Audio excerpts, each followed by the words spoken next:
Assalamualaikum warahmatullahi wabarakatuh. Perkenalkan, nama saya Bonfils Putri. Di sini saya akan menjelaskan apa itu audit sistem informasi, fungsinya beserta peran auditor di dalam pengembangan sistem audit. Audit sistem informasi adalah proses pengumpulan,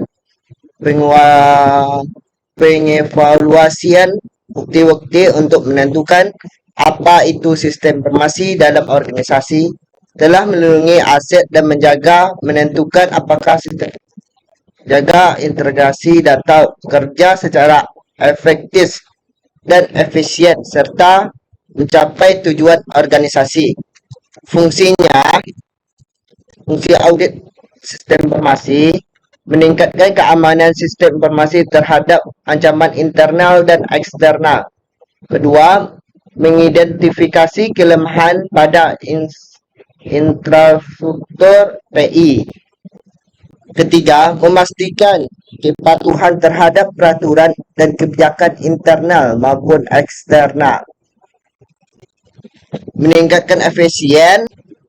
Kelima, mendukung pengambilan keputusan manajemen dengan menyediakan laporan objektif dan virtual. Peran auditor dalam pengembangan sistem audit. Melakukan perencanaan audit dengan tepat, ruang lingkup dan tujuan audit. Mengumpulkan dan menganalisis bukti terkait keamanan. Selanjutnya, mengevaluasi kontrol internal TI. Memberikan rekomendasi perbaikan berdasarkan temuan audit.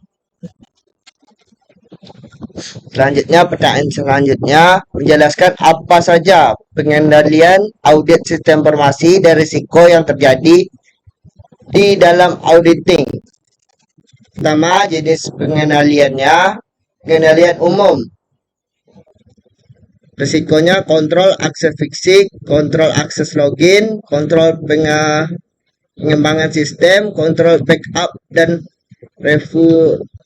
recovery. Pengendalian aplikasi. Pengendalian aplikasi terbagi menjadi 4, yaitu kontrol input, kontrol prosesan, kontrol output, kontrol integrasi.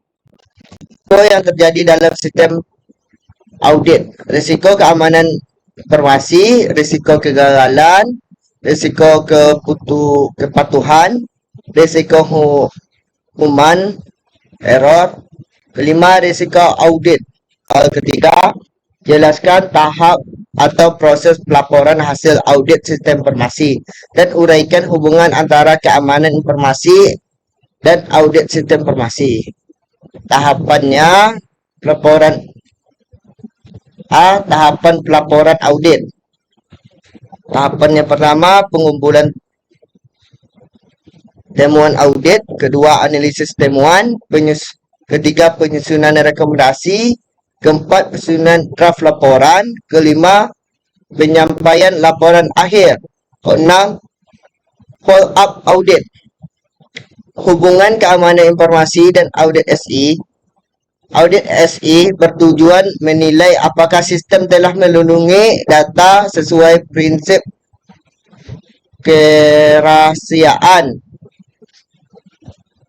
dan integriti dan reliability, dan audit menilai kontrol keamanan dan membantu mencegah serangan dan kebocoran data dan ketidaksesuaian. Keempat, audit sistem informasi akademik di universitas. Ditemukan bahwa proses backup data hanya dilakukan setiap 3 bulan sekali. Analisis risiko apa yang mungkin timbul dan apa rekomendasi Anda? Risiko yang akan timbul saat backup dilakukan 3 bulan sekali. Risiko pertamanya, kehilangan data penting jika terjadi kerusakan sistem. Kedua, gangguan operasional akademik. Ketiga, tidak patuh pada standar keamanan informasi. Keempat, menurunnya reputasi universitas. Rekomendasinya, tingkatkan frekuensi backup harian atau mingguan. Gunakan sistem backup otomatis. Terapkan strategi backup 3-2-1. Lakukan uji pemulihan data. Buatlah SOP backup yang jelas dan jalankan konsisten. Soal kelima, sebuah perusahaan mengalami serangan ransomware. Sebagai auditor, jelaskan langkah-langkah audit yang Anda lakukan untuk mengevaluasi kontrol keamanan yang ada.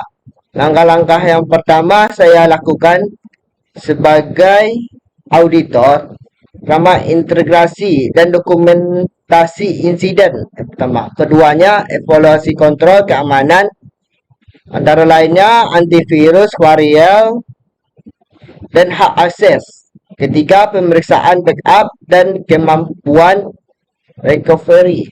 Keempat, audit pelatihan karyawan terhadap ancaman keamanan. Kelima, review kebijakan dan SOP keamanan informasi.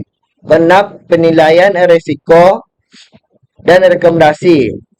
Antara lainnya, fragmentasi jaringan, MFA audit rutin. 7. Follow up audit untuk memastikan kontrol digital.